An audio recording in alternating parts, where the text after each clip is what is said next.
Muy buenas tardes, queridos hermanos, con mucho gozo, mucha alegría. Los saludo en el amor de nuestro Señor Jesucristo. Vamos a orar al Señor. Amado Señor, nos inclinamos ante tu presencia santa y soberana, ante nuestro Dios majestuoso, todopoderoso, eterno, para darte honra, gloria y honor a ti y a tu nombre, Padre, para mostrarte también nuestra gratitud, porque tú nos has mirado, Padre Santo, con benevolencia, con misericordia. Tú nos has mirado con tanta ternura, Señor, y nos has permitido ser llamados tus hijos.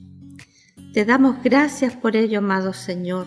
Nuestra gratitud es infinita, Padre, porque estamos en la luz de Jesucristo y no en las tinieblas de este mundo. Padre, en esta hora queremos orar por nuestro país, ponernos de acuerdo, Señor, para orar por nuestro país. Estamos viendo, Señor, está pasando ante nuestros ojos, Señor, una serie de eventos, Padre, ¿cuál de todos peor, Dios mío? Estamos siendo testigos, Señor, de la decadencia de este siglo. Estamos siendo testigos del horror, Padre Santo, del horror de la muerte, Señor, como tanta gente muriendo por la pandemia, cuántos otros enfermos, cuántos asesinatos, Señor, cuántos asaltos, robos, Padre Santo, sin ningún tipo de piedad hacia las víctimas, Señor. Estamos viendo, Señor, tantos horrores, Padre, que se nos estremece el corazón, Señor, al saber que hay niños que están muriendo por balazos, Padre Santo, por asalto, por enfrentamientos, Señor. Estamos viendo cómo el mundo del narcotráfico también está inundando nuestro país. Todo mal, Señor, todo mal en este mundo, todo tinieblas, todo maldad. Y estamos, Señor, conmovidos por estas cosas. Asesinatos de mujeres, Padre, asesinato entre bandas enemigas. Y nadie mira lo alto, Señor. Nadie ve, Señor, una salida a esto, si no eres tú, Señor, quien pone tu juicio sobre esta humanidad y en especial sobre nuestro país, Dios mío. Por eso oramos esta tarde, Señor, para que te acuerdes de la misericordia, Padre, como tu palabra lo dices, y nos ayudes, Señor, a los que somos creyentes en ti, en tu Hijo Jesucristo, que lo declaramos con nuestra boca, que hemos recibido tu Espíritu Santo, Padre. Queremos que nos revistas de poder para que no flaqueemos ante estas circunstancias, Señor, sino que nos fortalezcamos cada día más en ti y en tu palabra. Que seamos valientes, Señor, que vayamos adelante con la verdad del Evangelio, sea lo que nos rodee, Señor. En esta hora, Padre Santo, queremos tu unción para hablar sobre estas cosas, Padre, según tu palabra, basados y afirmados, Señor, en tu palabra, que no cambia, sino que por el contrario, cada día vemos el cumplimiento de ellas, Señor. El cumplimiento de las profecías, Padre Santo, está pasando por nuestros ojos. Por eso pido tu ayuda, Padre, tu bondad, para que confirmes cada día nuestra fe en ti y en lo que tú harás, Padre Santo. Y nos enseñes, Señor, a vivir estos tiempos cimentados en tu palabra, enraizados en tu palabra. Que nada nos mueva, Señor, de nuestra fe en ti, de nuestro amor a ti, y recibamos cada día, Padre Santo, la presencia de tu Santo Espíritu, la presencia, Señor, de tu palabra cumplida en nuestras vidas. Ayúdanos, Señor, en esta tarde, a escudriñar las Escrituras para ver, Señor, cuál deba ser nuestro comportamiento ante lo que estamos viviendo, Señor, en estos tiempos. Gracias, amado Dios, porque en tu palabra hallamos razones, Señor, y hallamos respuestas también, Padre Santo. En tu palabra, Señor, solamente en tu palabra. Por eso ruego, Señor, que una vez más, que confirmes nuestra fe, que confirmes, Señor, lo que tú nos has entregado a través de tu Santo Espíritu, y así podamos, Señor, seguir transitando por este mundo, Señor, tan lleno de obstáculos, Padre, para seguir predicando tu evangelio, tan lleno de obstáculos para seguir viviendo nuestra fe y proclamar con nuestra boca que Cristo viene y que nosotros le estamos esperando. En tu santo nombre, Señor Jesucristo. Amén. La palabra del Señor está en el libro de Habacuc. Habacuc fue un profeta de Israel, de Judá, exactamente como dice el relato bíblico. La Biblia dice aquí atrásito, donde está la explicación de todos estos libros, que el nombre de Habacuc significa el que abraza, un hombre que ama, que abraza, un hombre tierno, pero también un hombre muy convencido de su fe en su Dios. Habacuc es considerado como el profeta con más profundidad de pensamiento, es decir, él nada vio por encima, no dejó pasar nada, sino que profundizó en el conocimiento de la palabra del Señor. Vamos a leer capítulo 1, del 2 al 4. ¿Hasta cuándo, oh Jehová, clamaré y no oirás? Y daré voces a ti a causa de la violencia, y no salvarás. ¿Por qué me haces ver iniquidad y haces que vea molestia? Destrucción y violencia están delante de mí, y pleito y contienda se levantan. Por lo cual la ley es debilitada, y el juicio no sale según la verdad, por cuanto el impío asedia al justo. Por eso sale torcida la justicia. Exactamente lo que estamos viendo en estos días, hermanos. ¿Qué leímos aquí? Me haces ver iniquidad, molestia, destrucción y violencia están delante de nosotros. ¿Qué otra cosa podemos decir, hermanos, de estos tiempos? Una cosa es la pandemia, que nos tiene ya bastante agobiados, pero que como creyentes aquí estaremos esperando lo que el Señor hará, sin angustiarnos, sin afligirnos, porque sabemos que el Señor ha permitido esto y Él tiene su fecha de término. Él lo tiene. En su soberanía, Él dirá cuándo termina esto. Pero aquí, hermanos, esto que nos rodea, ¿no?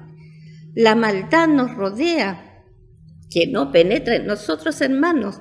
Por eso oraba para que estemos firmes en la fe, en nuestro Señor Jesucristo, en su palabra, que no nos debilitemos nosotros, sino que por el contrario, esto nos fortalezca cada día más. El profeta dice, la ley es debilitada, pleito y contienda se levantan por doquier, donde uno mire, hermanos. Hay pleitos y hay contiendas, hay enemistades, hay odiosidades, todo lo que usted quiera agregarle.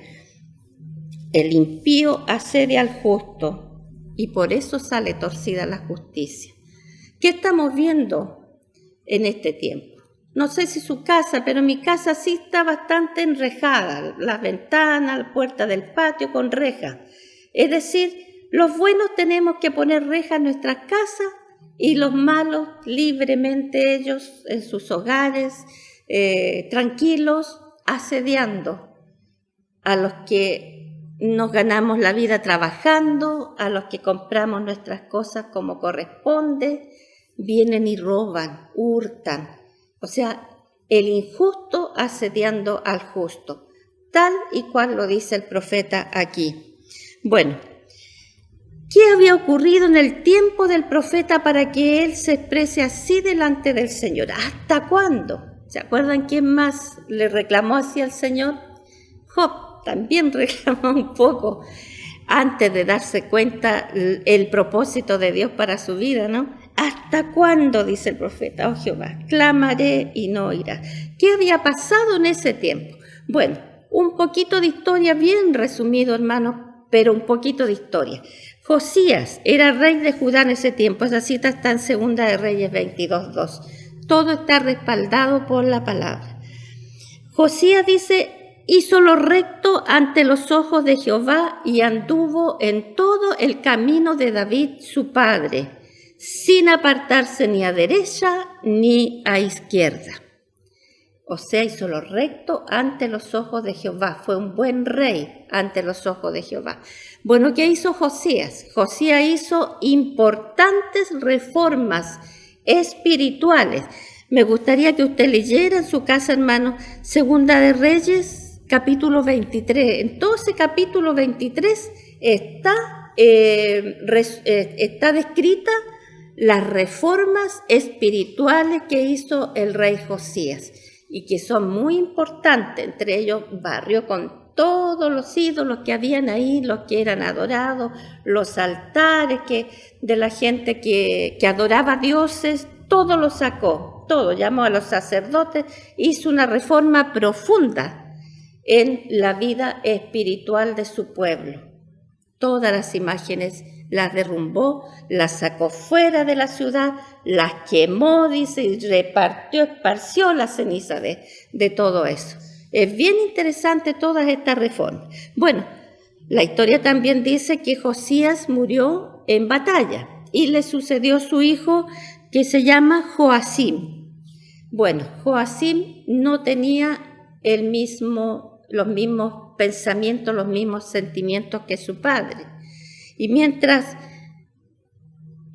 Josías hizo todo un plan para cambiar todo eso, me imagino que tomó su tiempo, buscó gente apropiada y impuso en la mente de su pueblo que no adoren más ídolos, sino que adoren al único Dios verdadero, al Dios de David, su padre.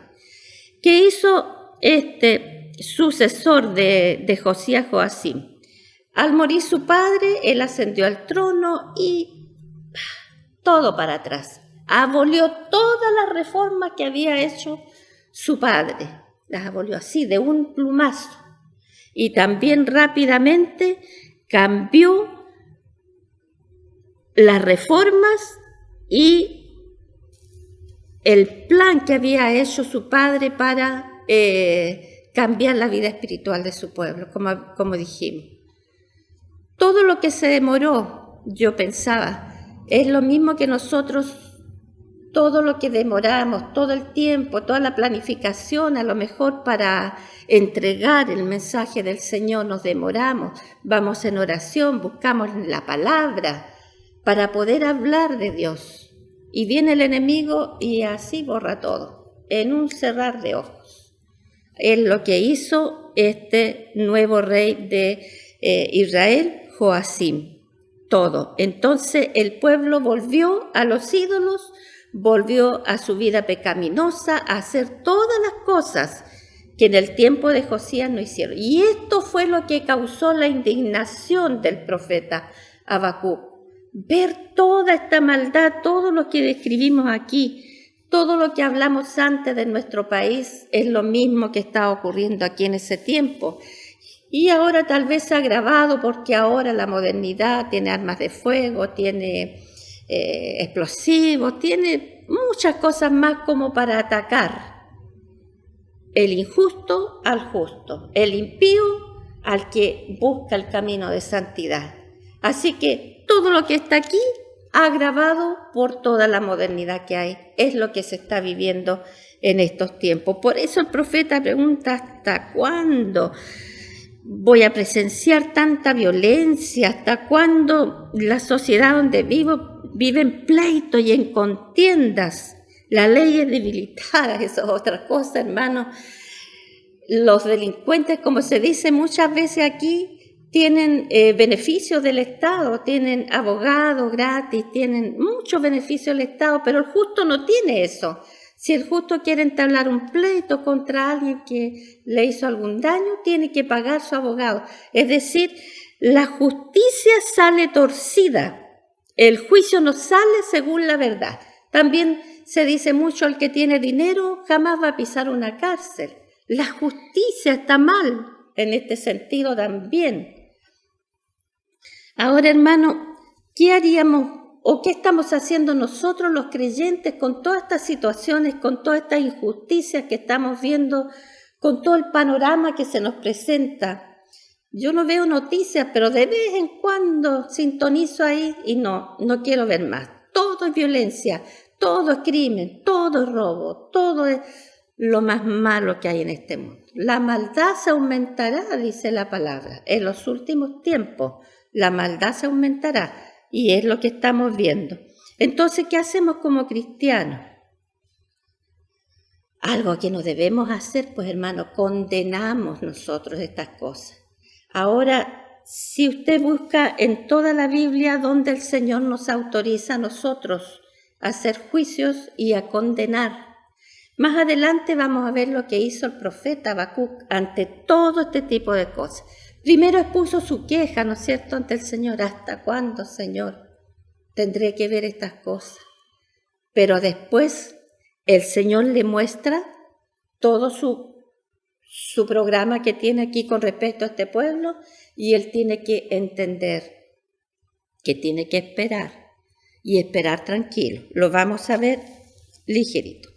El profeta, bueno, Dios le responde al profeta. Aquí está todo el detalle de esto. Dios le responde al profeta y le dice que va a usar a los caldeos, un pueblo que dice la palabra que nación cruel y presurosa que camina por la anchura de la tierra para poseer moradas ajenas. Y a esto los manda Dios. Los usa, más bien dicho, Dios para llevar juicio a su pueblo Israel, a los caldeos. Por eso dice el profeta aquí que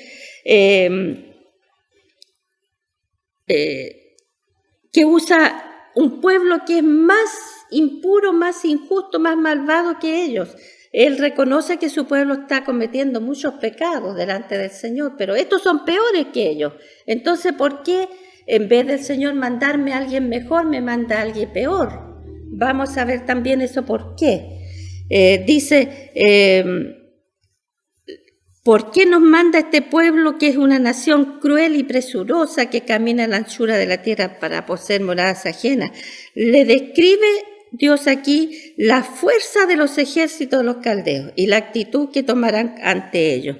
El 10 y el 11 dice que los caldeos escarnecerán a los reyes y de los príncipes hará burla, se reirá de toda la fortaleza y levantará terraplén y la tomará.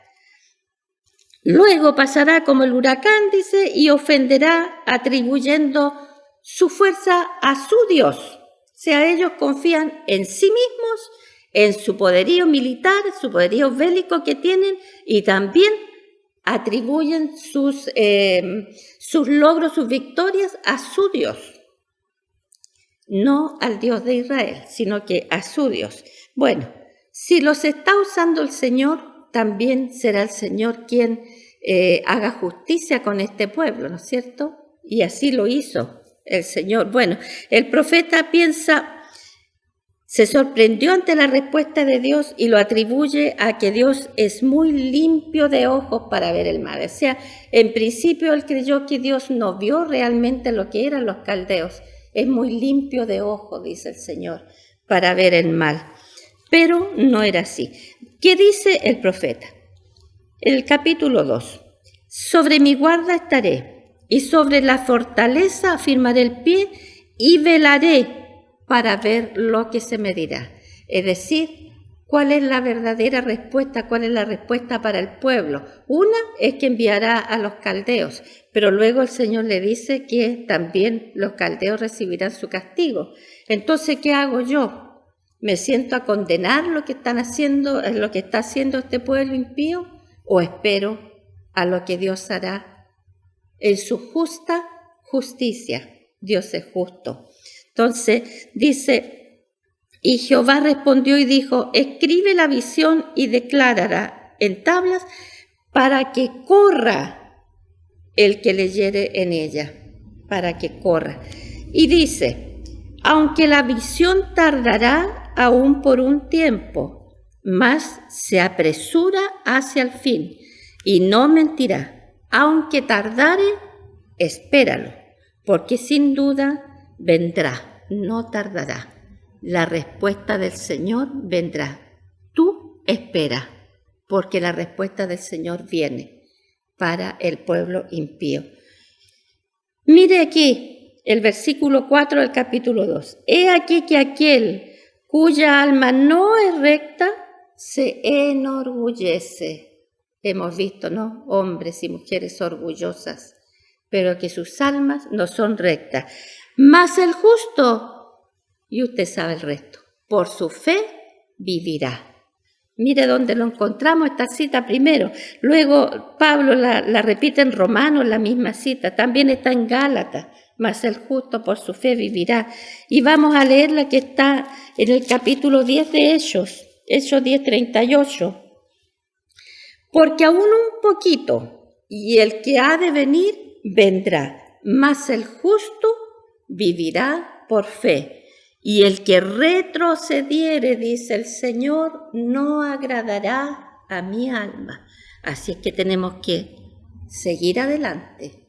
Ya el profeta nos dice que el justo va a vivir por su fe y que en su fe se apoye y que en su fe reciba la fuerza cuando está debilitándose al ver todo lo que está a su alrededor. Su fe en Dios, su conocimiento de la palabra de Dios sea su fortaleza para no retroceder, porque si retrocede, a Dios no le agradará ver eso. ¿Qué más dice el profeta? Bueno, este pasaje nos presenta las diferencias, ¿no?, que distinguen a los malvados que confían en ellos mismos y a los justos que viven por su fe. El justo por su fe vivirá. El justo es preservado a través de su fidelidad a Dios. Dios lo protege, lo preserva. Sabemos, para la gloria venidera, ¿se acuerda? Lo hemos repetido ya en otros estudios que hemos hecho. Nuestra gloria venidera está allá con nuestro Redentor.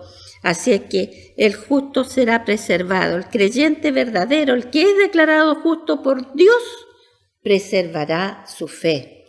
Perseverará en la fe y vivirá por su fe en su Creador, el justo. Ese es el justo, el que Dios ha declarado justo. El relato continúa con una serie de ayes para este pueblo malvado de los caldeos. Mire, ay del que multiplicó lo que no era suyo. ¿Hasta cuándo había de acumular sobre sí prenda tras prenda? Multiplicó lo que se robó, lo multiplicó. También eso hemos visto, muchos ejemplos. Ay del que codicia injusta ganancia para su casa, para poner en alto su nido, para escaparse del poder del mal. Ay del que codicia injusta ganancia. Ay del que edifica la ciudad con sangre y del que funda una ciudad con iniquidad. Ay de ellos. Ay del que da de beber a su prójimo. ¿Pero qué le da de beber? Dice la palabra, ay de ti, que le acercas tú y él. Eso le da de beber al justo, el impío. Así que este es el juicio para el pueblo de los caldeos, que fueron contra Israel. Pero ¿cómo continúa la palabra? Dice el versículo 8, por cuanto tú has despojado a muchas naciones, todos los otros pueblos te despojarán a causa de la sangre de los hombres y de los robos de la tierra, de las ciudades y de todos los que habitan en ella. Es decir, el mismo Dios es el que va a juzgar. Él ya tiene el castigo para los injustos. Finalmente no van a disfrutar lo que se robaron. Finalmente no van a disfrutar el engaño que hicieron, las ciudades que edificaron con iniquidades. lo que se robaron, toda la ambición que tienen por tener cada día más. No van a disfrutarlo, hermanos. Así que nosotros tranquilos. El versículo 14 dice, al fin, buenas noticias, ¿no?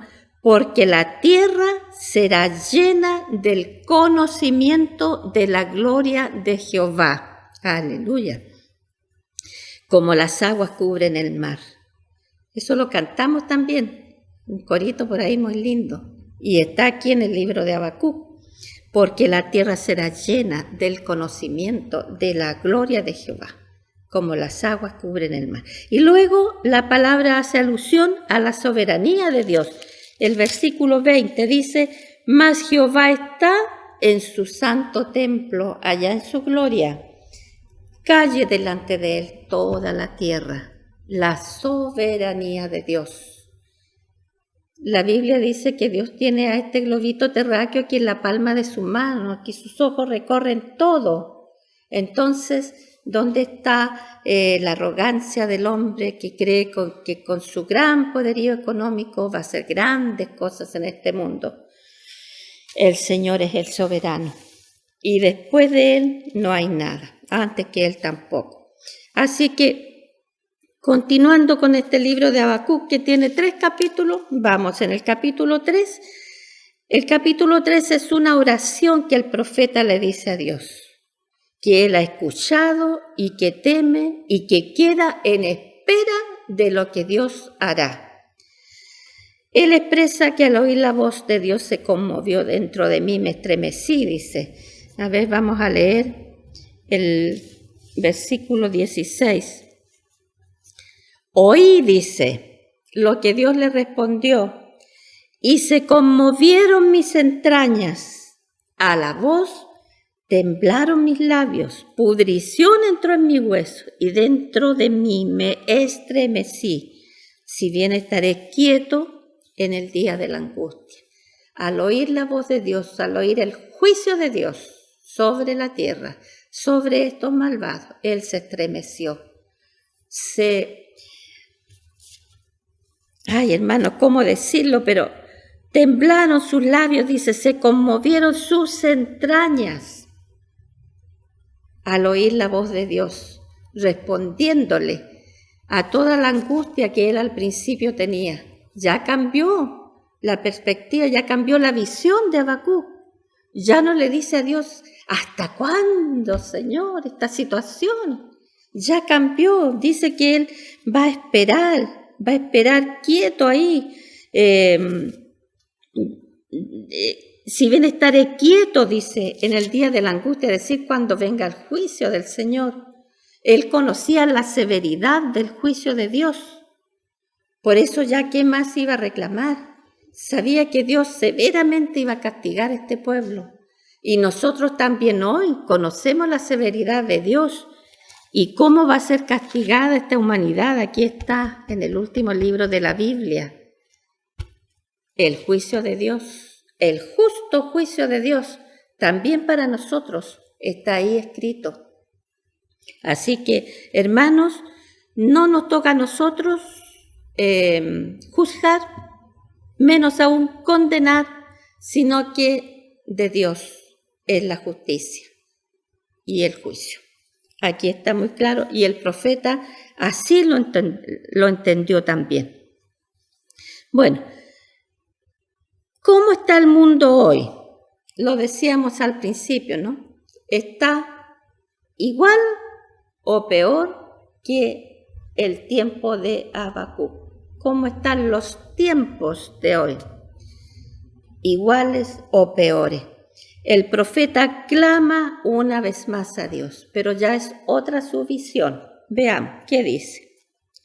Oh Jehová, he oído tu palabra y temí. Oh Jehová, aviva tu obra en medio de los tiempos. En medio de los tiempos, hazla conocer. En la ira, acuérdate de la misericordia, refiriéndose al juicio severo que Dios hará con esta humanidad. En la ira, Señor, acuérdate de tu misericordia. el profeta clama a Dios para que por medio de un avivamiento Dios pudiera repetir sus obras poderosas de salvación a favor de la humanidad. Oh Jehová, aviva tu obra en medio de los tiempos. Últimamente no lo he escuchado, hermanos, pero hace un tiempo atrás escuché muy repetidamente: Señor, danos un avivamiento, Señor, queremos un avivamiento. Se oraba en la iglesia, se clamaba, venía un buen predicador y nos alentaba a continuar. Pero como muy bien lo decía un querido hermano de la primera iglesia, decía él, al domingo siguiente ya ni nos acordamos de ese avivamiento que estábamos pidiendo, ni nos acordamos de qué fue lo que predicó el pastor. Entonces, ¿qué pasa? Si estamos pidiendo un avivamiento, ¿qué significa para nosotros un avivamiento? Aquí venir, cantar, aplaudir, traer un predicador así bien efusivo, bien que nos anime, que nos aliente, y nos vamos para la casa, llegamos a nuestra casa tal cual. Es decir, ¿qué pasa aquí? ¿De quién es la culpa de que el Señor no pueda avivar su obra aquí en la tierra? ¿Quién es el culpable? Busquemos al culpable. ¿Será la iglesia? ¿Será que esta octava iglesia no tiene ese poder para producir un avivamiento? ¿Qué dice usted? ¿Que sí? Yo digo que sí. La iglesia es la culpable. Pero no olvide un detalle. La iglesia soy yo y la iglesia es usted. Entonces, los culpables que no haya un avivamiento somos individualmente cada uno de nosotros. No busque culpable en la persona que se sienta a su lado. No busque culpables en nadie, sino en usted mismo. Yo soy culpable de que el Señor no pueda avivar su obra aquí en la iglesia. ¿Y por qué? Por culpa de nuestros pecados, de nuestra flojera espiritual. No podemos negar nuestra flojera espiritual y por nuestra falta de oración. El profeta clamó, pero nosotros, ¿cuándo hemos clamado para que el Señor avive su obra aquí en la iglesia? Y como les digo, hermanos, iglesia es usted y soy yo. Mis pecados, mi flojera espiritual, mi falta de oración es culpable de que en nuestra iglesia no haya el avivamiento que el profeta pidió para su pueblo en ese tiempo.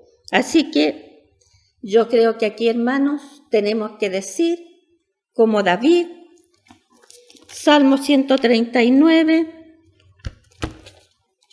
vamos a ver qué dijo David, para que podamos ver nuestra realidad hoy. Dice David, examíname, oh Dios, y conoce mi corazón. Pruébame y conoce mis pensamientos y ve si hay en mí camino de perversidad y guíame por el camino eterno.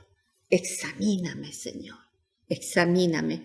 Pon delante de mí todas mis faltas, mis iniquidades, para que yo pueda ya dejar eso, ¿no? Dejarlo, purificar mi vida, ser la parte de esa iglesia que tú vendrás a buscar, limpia, sin mancha, ni aun una arruga debe tener la iglesia que el Señor vendrá a buscar. Entonces, no nos queda más que pedirle al Señor que nos perdone, que tenga misericordia de nosotros y que ponga en nuestro espíritu un espíritu de pureza, de santidad, ya no de flojera, sino que de ánimos para trabajar en su obra, para hablarle a otros de Cristo, aunque nos cueste, aunque no seamos oídos, pero a nosotros nos corresponde hablar. El Espíritu del Señor es el que hace las obras de convertir al pecador, de devolverlo de su mal camino al camino recto, al camino de la luz. Así que, hermanos, Bueno, debemos animarnos, ¿no?, con la palabra para poder sobrellevar todo este tiempo y no exigirle al Señor, Señor, ya estamos aburridos con la pandemia, con el encierro, con todas estas cosas, estamos aburridos, ¿hasta cuándo? No, hermanos, sino que hagamos como el profeta hizo. Él esperó, sobre mi guarda estaré y sobre la fortaleza firmaré el pie. Y velaré para ver lo que se me diga. Velemos también nosotros en oración para ver lo que Dios hará. Y por último, hermanos, a modo de oración, vamos a leer los últimos versículos de este precioso libro de Habacuc, cortito pero tan profundo, tan actual en nuestros tiempos, en el nombre del Señor. Aunque la higuera no florezca, ni en las vides haya fruto, aunque falte el producto del olivo, y los labrados no den mantenimiento, y las ovejas sean quitadas de la majada, y no haya vacas en los corrales. Con todo, yo me alegraré en Jehová, y me gozaré en el Dios de mi salvación. Jehová, el Señor, es mi fortaleza, el cual hace mis pies como de ciervas, y en mis alturas me hace andar. Amén. Que así sea en nuestras vidas, hermanos. Alentémonos con la palabra del Señor. Lea el libro de Habacuc y constate que todo lo que se dijo está ahí escrito. Que el Señor les bendiga, hermanos.